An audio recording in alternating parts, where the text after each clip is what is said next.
मेरे प्यारे शेरनियों, स्वागत है आप सभी लोग के आज ब्रह्मास्त्र सीरीज के फर्स्ट क्लास में।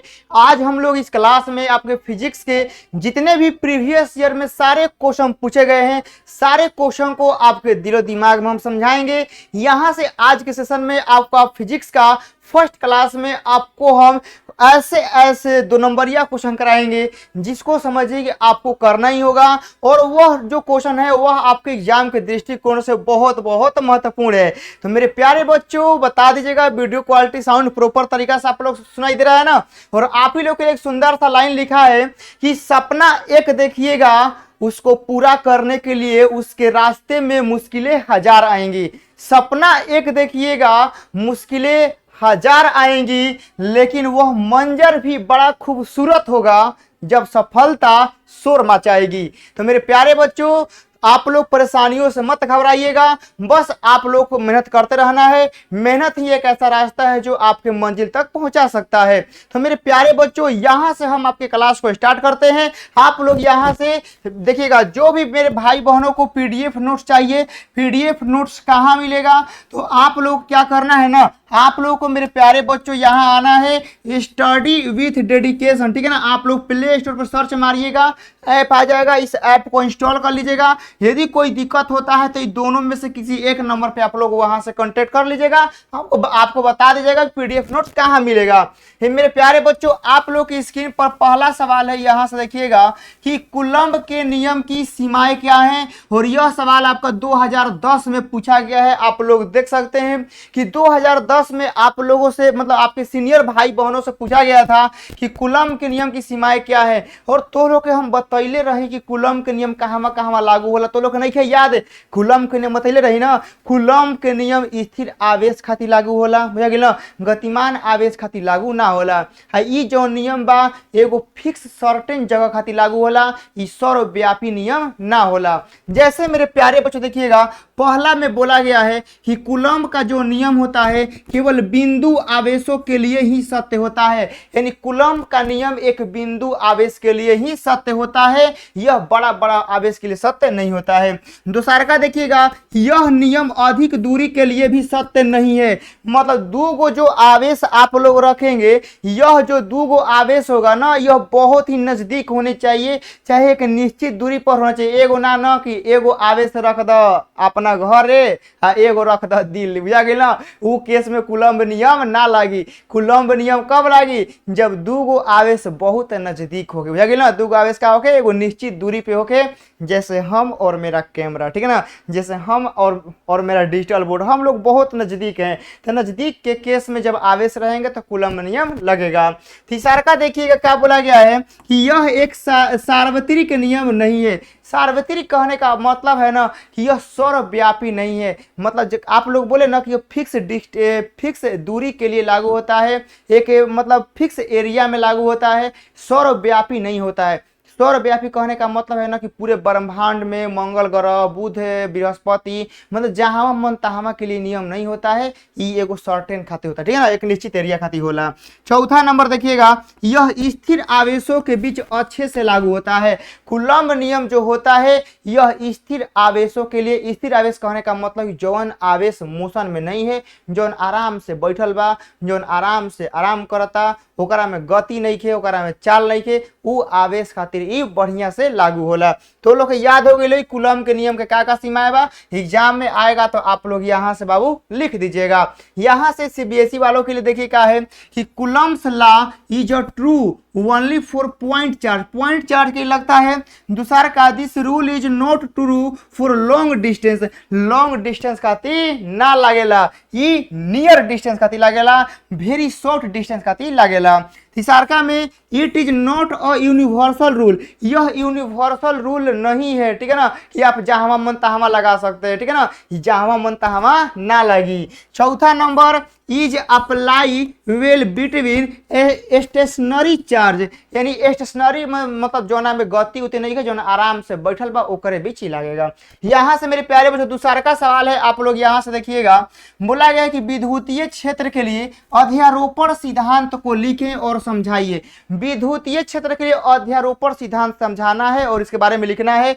ये भी सवाल आपके 2010 में पूछा गया है, आप लोग यहाँ से देख सकते हैं कि 2010 में पूछा गया है। देखिए अध्यारोपण क्या होता है बताते हैं। जैसे मेरे प्यारे बच्चों आजकल चोरी उरी कम हो गया है, मतलब आज से 3-4 साल पहले गांव में चाहे कहीं भी चोरी होता था, आज भी होता है लेकिन बहुत कम होता है, क्योंकि पुलिस प्रशासन बहुत ज़्यादा हाई अलर्ट पे है। तो पहले के केस में क्या होता, 3-4 साल पहले चोरी जो होता है ना, चोरी वह बहुत ज़्यादा मात्रा में होता था। तो आप लोग गांव में देखे होंगे, यदि गांव में चोरी होता था, ठीक है ना, यदि चोर पकड़ा जाता हन, बुझा गेल ना, गाँव में मान लो कि चोर घुसलन, चोरी करे गइलन, यदि चोरी करके निकल गलन तो बढ़िया बा, यदि वो पकड़ा गइलन तो गांव के सब घरे वाला गोतिया वाला सब मिल के मारता है, वो बेचारा मार खाता है चुपचाप। तो मतलब क्या हुआ कि एगो आदमी पे बेचारा सब टूट गया, ठीक है ना, सब मारने के लिए टूट गया, सब अपना बल दिखा रहा है कि हम कितना बरियार हैं, सब मार रहा है गोतिया वाला, ठीक है ना, सब मार रहा है बेचारा के। तो यानी सब मिल के एगो पे बल लगा रहा है, वही होता है बबुआ लोग अध्यारोपण, ठीक है ना, वही क्या होता है अध्यारोपण। अध्यारोपण क्या होता है ना कि देखिए मान लेते हैं कि एहिजा एगो है बिंदु, बुझा गेल ना, ई बिंदु पे एहिजा एगो आवेश मान लेते हैं Q1 बा, एहिजा आवेश Q2 बा, एहिजा आवेश Q3 बा, ई तीनों एकरा पे अपन लगाई बल, ठीक है ना, ई तीनों अपन एकरा पे क्या करी बल लगाएगा। तो यही होता है अध्यारोपण। यह प्लस है तो यह आपका इधर लगाएगा तो एकरा के E1 करते हैं, यह Q2 के कारण इधर लगाएगा तो एकरा के हम E2 कर लेते हैं, यह Q3 है तो एकरा कारण एने जाएगा तो हम E3 कर लेते हैं। तो यह आपका होता है अध्यारोपण, मतलब किसी एक बिंदु पर, किसी एक पॉइंट चार्ज पर, ठीक है ना, किसी एक पॉइंट पर, ठीक है ना, सारे आवेशों द्वारा लगाया गया कुल विद्युतीय क्षेत्र का जो मान होता है वही अध्यारोपण सिद्धांत होता है। यहाँ देखिएगा कई आवेशों के कारण, ठीक है ना, गांव में सब गोतिया दयाल घरे वाला सब मिलके एगो के मारेगा।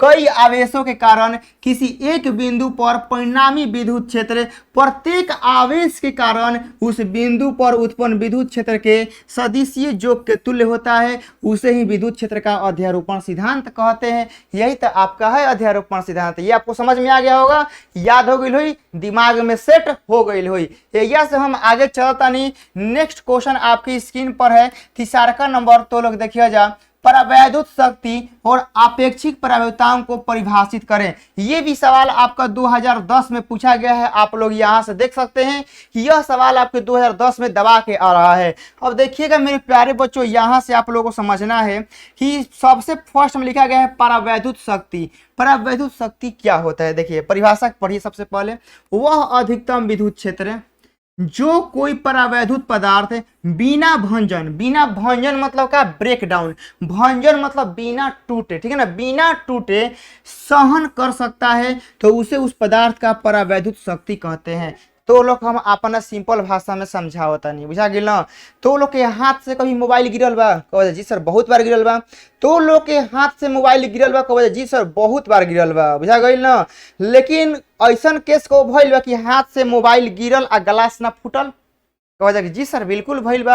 ऐसा बहुत बार भइल बा कि मोबाइल से मतलब हाथ से मोबाइल तो गिरल बा लेकिन ग्लास नहीं के फूटल। तो ऐसा भी कभी कभी भइल हुई, तो लोग ऐसा भी कभी कभी कि मोबाइल हाथ से गिरल हुई ग्लास फूट गई हुई। हाँ, ऐसा कभी कभी औरो भइल हुई कि हाथ से मोबाइल गिरल हुई तो डिस्प्ले वो फूट गई हुई, बुझा गई ना। तो आप लोग हम यहाँ से क्या समझाना चाहते हैं कि आप लोग मान लीजिए कि आपके मोबाइल पर जो ग्लास लगा है, आपके मोबाइल पर जो ग्लास लगा है उसका एगो लिमिट है कि वह उतना बल ही सह सकता है, उतना से ज्यादा ओकरा पर चोट लगेगा तो बेचारा टूट जाएगा। क्या होगा, टूट जाएगा, ठीक है ना, क्या होगा, टूट जाएगा। जैसे मेरे प्यारे बच्चों, मेरे हाथ में ये कलम है, ठीक है ना, मेरे हाथ में यह कलम है और मेरा हाथ समझ लीजिए लोहा है, तो हम एकरा पे कस के मारेंगे तो इसका सहने का एगो लिमिट है, ठीक है ना, यह इतना चोट ही सह सकता है। ज्यादा कस के मारेंगे तो कलम टूट जाएगा। क्या होगा, कलम टूट जाएगा। ज्यादा कस के मारेंगे तो वह मैक्सिमम बल, वह मैक्सिमम चोट जो जो यह सहन कर सकता है, ठीक है ना। यानी जितना कस के मारेंगे यह मैक्सिमम जितना सह सकता है चोट, ठीक है ना। मतलब टूटने का लास्ट सीमा क्या होगा, टूटने का लास्ट सीमा यानी जितना ये सह सकता है, तो जितना ये चोट सह सकता है ना, तो यह उसका क्या होगा, इसका शक्ति होगा कि नहीं मेरे पास इतना शक्ति है। जैसे मेरे प्यारे बच्चों हम बोलते हैं कि मेरे पास 18 घंटा पढ़ाने का शक्ति है, ठीक है ना। तो हम लास्टली 18 घंटा पढ़ा सकते हैं, 18 घंटा के बाद मेरे पास कैपेसिटी नहीं रहता है। जैसे हम बोलते हैं कि बाबू हम 24 घंटा पढ़ा सकते हैं, तो ये मेरा मैक्सिमम लिमिट पावर हो गया कि हम इतना से ज़्यादा नहीं पढ़ा सकते हैं, ठीक है ना। जैसे आप लोग ही बोलते हैं कि सर हम मुश्किल से पढ़ेंगे तो 8 घंटा 10 घंटा चाहे 12 घंटा, एक बाद हमसे नहीं पढ़ा जाएगा। यानी आपके पढ़ने का जो लिमिट है, जो पढ़ने का कैपेसिटी है, जो पढ़ने का पावर है, वह कितना है, 8 घंटा चाहे 10 घंटा, जो भी जितना आप लोग पढ़ सकते हैं। उसी प्रकार आपका परावैद्युत शक्ति होता है किसी भी पदार्थ का, ठीक है ना। मतलब इतना विद्युत क्षेत्र दे देंगे, इतना विद्युत क्षेत्र देंगे तो वह बिना टूटे, वह बिना भंजन के, ठीक है ना, बिना टूटे ओकरा के सहन कर जाए चुपचाप, ठीक है ना, चुपचाप ओकरा का सहन करे। जैसे कोई लड़की किसी प्यार में किसी लड़के को धोखा देती है, तो कोई लड़का होता है कि सह लेता है, ठीक है ना, कि वो सह गए। यदि यदि कुछ साल के बाद धोखा देते शायद हम नहीं सह पाते। तो कुछ धोखा ऐसे होते हैं जो आदमी सह लेता है, और कुछ धोखा ऐसे होते हैं जिससे इंसान टूट जाता है, बिखर जाता है। तो वह मैक्सिमम पावर होता है शक्ति, ठीक है ना। तो मेरे प्यारे बच्चों परावैद्युत शक्ति आप लोग समझ में आ गया। अब आपका यहाँ से है अपेक्षिक परावैद्युतांक। देखिएगा, दो आवेशों के बीच निर्वात में लगने वाला कूलम्ब बल, ठीक है ना। निर्वात में लगने वाला कूलम्ब बल मतलब एफ निर्वात, ठीक है ना, यहाँ लिख देते हैं। निर्वात में लगने वाला मतलब एफ निर्वात है, तथा माध्यम में लगने वाला कूलम्ब बल, ठीक है ना। माध्यम में लगने वाला कूलम्ब बल बाटा में दे देते हैं माध्यम में निर्वात, यहाँ देखिएगा, यहाँ हो गया मेरे प्यारे बच्चों एफ निर्वात हो गया। हाँ, बाटा में हम यहाँ दे देंगे एफ माध्यम, ठीक है ना। यहाँ से हम एफ माध्यम दे दिए, तो निर्वात हो गया बाटा माध्यम का अनुपात हो गया कि सापेक्षिक विद्युतशीलता कहते हैं। यानी यही जो होता है आपका एप्सिलॉन आर का फॉर्मूला होता है। तो यही तो आप लोगों को लिखना होगा कि निर्वात में लगने वाला कूलम्ब बल तथा माध्यम में लगने वाले कूलम्ब बल के अनुपात को माध्यम की आपेक्षिक चाहे सापेक्षिक विद्युतशीलता कहते हैं, एप्सिलॉन आर कहते हैं, ठीक है ना। ये भी आप लोगों को याद हो गया होगा। यहां से आगे चलते हैं, चौथा नंबर और तीसरा है, आप लोग यहाँ इंग्लिश मीडियम में देख लीजिए, डाई इलेक्ट्रिक स्ट्रेंथ, ठीक है ना। द मैक्सिमम इलेक्ट्रिक फील्ड देख रहे हैं ना, मैक्सिमम ओकरा के इतना इलेक्ट्रिक फील्ड देंगे जितना वो सह सकता है, लास्ट एकदम एकदम अंतिम उसका पावर है। Is the dielectric material can, ठीक है ना, withstand without break down, ठीक है ना, विदाउट मतलब बिना टूटे ओकरा के सह लेवे चुपचाप। जैसे देखिएगा, कोई मेरे प्यारे बच्चों किसी घर में कोई डाका पड़ता है, तो मान लीजिए कि 10 लाख 20 लाख रुपया कोई चोर लूट के पाट के लेके चल जाता है, तो घर का आदमी कोनो कोनो सह लेता है, दिल का बरियार रहता है। तो लेकिन वही आदमी जो पूरा उसका जिंदगी का कमाई रहता है, ठीक है ना, पूरा जिंदगी का कमाई रहता है, कोई चोर ओकरा का चुरा के लेकर चल जाता है, बेचारा वो सह नहीं कर पाता है, वह बेचारा हार्ट अटैक आ जाता है, मर जाता है। यानी वह उतना सह नहीं कर पाया, लेकिन जो सह लिया, ठीक है ना, जितना वह सह सकता है वही होता है आपका परावैद्युत शक्ति। तो आप लोग समझ गए होंगे रिलेटिव डाइलेक्ट्रिक कांस्टेंट, यह तो आप लोग समझा दिए हैं कि एप्सिलॉन आर जो होता है मेरे प्यारे बच्चों आप लोग का वैक्यूम में, ठीक है ना, वैक्यूम में लगने वाला फोर्स, हाँ, बाटा में आपका मीडियम में लगने वाला फोर्स, ये दोनों के रेशियो को क्या बोलते हैं, एप्सिलॉन आर बोलते हैं। याद हो गया होगा। यहां से आगे चलते हैं, चौथा नंबर। यहां आपको बताना है मेरे प्यारे बच्चों कि आवेश का मौलिक गुण क्या है। और ये आप लोग देख लीजिए मेरे प्यारे बच्चों, यह आपका 2012 में आपसे सवाल पूछा गया है, ठीक है ना। 2012 में पूछा गया है कि आवेशों के मौलिक गुण को लिखिए। मतलब देखिए, जैसे मेरा से आप लोग को हम बोलते हैं कि मेरे प्यारे बच्चों, मेरे प्यारे शेरनियों, मेरे जिगर के टुकड़े, ठीक है ना, मेरे प्यारे नन्हे मुन्हे, मेरे प्यारे शेरनियों, आप लोग मेरा गुण बताइए। आप लोगों को हम बताते हैं, आप लोग मेरा गुण बताइए। तो आप लोग क्या बोलेगा, आप लोग कहेगा कि सर आप बहुत मेहनती हैं, ठीक है ना, सर आप बहुत मेहनती हैं, आपका कंटेंट बहुत जबरदस्त रहता है। और क्या क्या बोलेगा, सर आप बहुत मोटिवेट करते हैं पढ़ने के लिए, आप हम लोग रियल में बहुत बेस्ट टीचर हैं। हम अपने से बड़ाई कर रहे हैं, क्या करिएगा, ऐसा समय आ गया है, ठीक है ना, आप लोग समझाने के लिए हमें खुद का बड़ाई करना पड़ रहा है। ऐसे आप लोग मेरे बारे में सोचते होंगे ना कि नहीं, मेरे जो सर हैं, मेरे जो भैया हैं, ये बहुत मेहनती हैं, बहुत ही स्ट्रगल करते हैं, बहुत ही हम लोग के लिए मेहनत करते हैं। ये आप लोग समझते होंगे नहीं, मेरे जो सर हैं वह इतने, ये जो इनके अंदर क्वालिटी है वह इतना इतना है। वही आपको आवेश के बारे में बताना है कि आवेश में क्या क्या क्वालिटी होता है। देखिए, आवेश क्वांटीकृत होता है। क्वांटीकृत का मतलब होता है कि आप जैसे मन तैसे आवेश नहीं ले सकते हैं। आप लोग मतलब दुकान पे जाते हैं, ठीक है ना, तो आप लोग को चीनी लेना होता है, तो 100 ग्राम, 50 ग्राम, 25 ग्राम, आधा किलो, 1 किलो, 1.25 किलो, मतलब जैसे मन तैसे आप लोग लेते हैं, चीनी लेते हैं ना। लेकिन आवेश जैसे मन तैसे नहीं ले सकते हैं। आवेश के लिए एक पैरामीटर स्केल है, मतलब एक कहा गया कि इलेक्ट्रॉन के मान का ही आप लोग 1 गुना 2 गुना ले सकते हैं। जैसे आप लोग समझ गए होंगे। दूसरा का देखिएगा, विद्युत आवेश सदैव संरक्षित होते हैं। आवेश क्या होते हैं? आवेश सदैव कंजर्व होते हैं। तीसरा का, आवेशों के बीच आकर्षण या प्रतिकर्षण बल लगता है। मतलब देखिए मेरे प्यारे बच्चों, आप लोग का यहाँ से प्लस रहेगा, तो आप लोग जानते हैं कि यहाँ से हम लोग को जो बल लगेगा वह आपका विकर्षण लगेगा। और आप लोग जानते हैं कि प्लस और माइनस रहेगा, तो इस केस में आपका आकर्षण वाला बल लगने वाला, ये भी आप लोग जानते हैं। वही है। चौथा है कि आवेश बिना द्रव्यमान के नहीं रह सकता है। जैसे लड़की बिना क्रीम लगाए नहीं रह सकती है, ठीक है ना। लड़की बिना क्रीम लगाए रहेगी, यदि कोई उसको देख लेगा तो वह उसको सदमा हो जाएगा, बेचारा उसको वो क्या बोलते हैं, वो कोमा में चल जाएगा, ठीक है ना। तो लड़की बिना क्रीम के नहीं रह सकती है, ठीक है ना। रात होके, दिन होके, कोचिंग होके, चाहे ऑनलाइन क्लास कुछ हो कर रही है, वह सबसे पहले अपने चेहरा पे पुट्टी मारेगी, ठीक है ना, तब वह कहीं घर से बाहर निकलेगी, चाहे वो ऑनलाइन क्लास करेगी, ठीक है ना। जैसे लड़की बिना पेंट पोचारा के नहीं रह सकती है, उसी प्रकार से जो आवेश होता है वह बिना द्रव्यमान के नहीं रह सकता है। आवेश कहता है कि भैया हमारा द्रव्यमान चाहिए, जौना में द्रव्यमान रही हम ओकरे में जाइम, जौना में द्रव्यमान ना रही हम ओकरा में ना जाइम। ये आवेश का कहना है। 3, 4, 5वां नंबर देखिएगा कि विद्युत आवेश धनात्मक, ऋणात्मक या शून्य हो सकता है, ठीक है ना। आवेश देखिए, कोनो भी वस्तु में आवेश पॉजिटिव हो सकता है, कोनो में वस्तु आवेश नेगेटिव हो सकता है, कोनो भी वस्तु में आवेश नहीं हो सकता है। आवेश का मतलब टोटल सब जीरो है, ठीक है ना। तो ये हम लोग का हो सकता है, उदासीन भी हो सकता है। ये आपका 5 गो प्रॉपर्टीज था। आप लोग यहाँ देख सकते हैं कि charge are quantize, charge quantize होते हैं। Electric charge are always conserve होते हैं। There is a force attraction and repulsion between the charge, charge के बीच अट्रैक्शन चाहे रिपल्सन का फोर्स लगता है। Charge can not exist without mass, ठीक है ना, मतलब मास के बिना चार्ज एग्जिस्ट नहीं कर सकता है। हाँ, 5वां नंबर है यहाँ से कि electric charge can be positive, negative या न्यूट्रल, ठीक है ना। एक तरह के आप लोग न्यूट्रल कर सकते हैं, आप लोग को बढ़िया रहेगा, ठीक है ना। न्यूट्रल आप लोग यहाँ से कर लीजिएगा, उदासीन भी हो सकता है।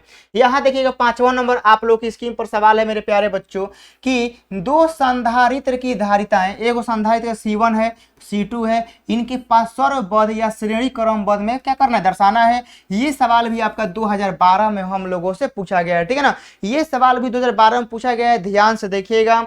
दो संधारित्रों का मतलब ये देखिए, हम लोग पास सर्वबद्ध मतलब समानांतर क्रम, ठीक है ना। तो आप लोग यहाँ से मेरे प्यारे बच्चों देखिएगा, समांतर क्रम में हम यहाँ से क्या करते हैं, आप लोग देखिएगा, ठीक है ना। समांतर क्रम में आप लोग हम बताए थे, ठीक है ना, कि मान लेते हैं कि यह हम लोग का वो कैपेसिटर हो गया। कैपेसिटर में दोनों मुंह बराबर होता है, ठीक है ना, यह दोनों मुंह बराबर होता है, और यह प्लस हो गया, यह माइनस हो गया। वो करा बाद मेरे प्यारे बच्चों, ठीक है ना, यह हम लोग का हो गया, ठीक है ना, प्लस माइनस हो गया। याद रखिएगा कि हम लोग का समानांतर क्रम में दोनों का जो मुंह है ना वह एक जगह ज्वाइंट होता है, ठीक है ना, दोनों का मुंह एक जगह ज्वाइंट होता है।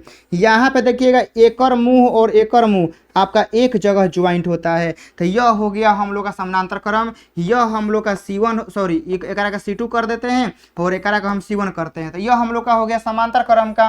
अब हम लोग खाली बोला है ना कि परिपथ, खाली परिपथ दर्शाना है। अब यहाँ देखिएगा, हम यहाँ से श्रेणी क्रम के बारे में चर्चा कर लेते हैं, ठीक है ना। श्रेणी क्रम बोले तो सीरीज के बारे में।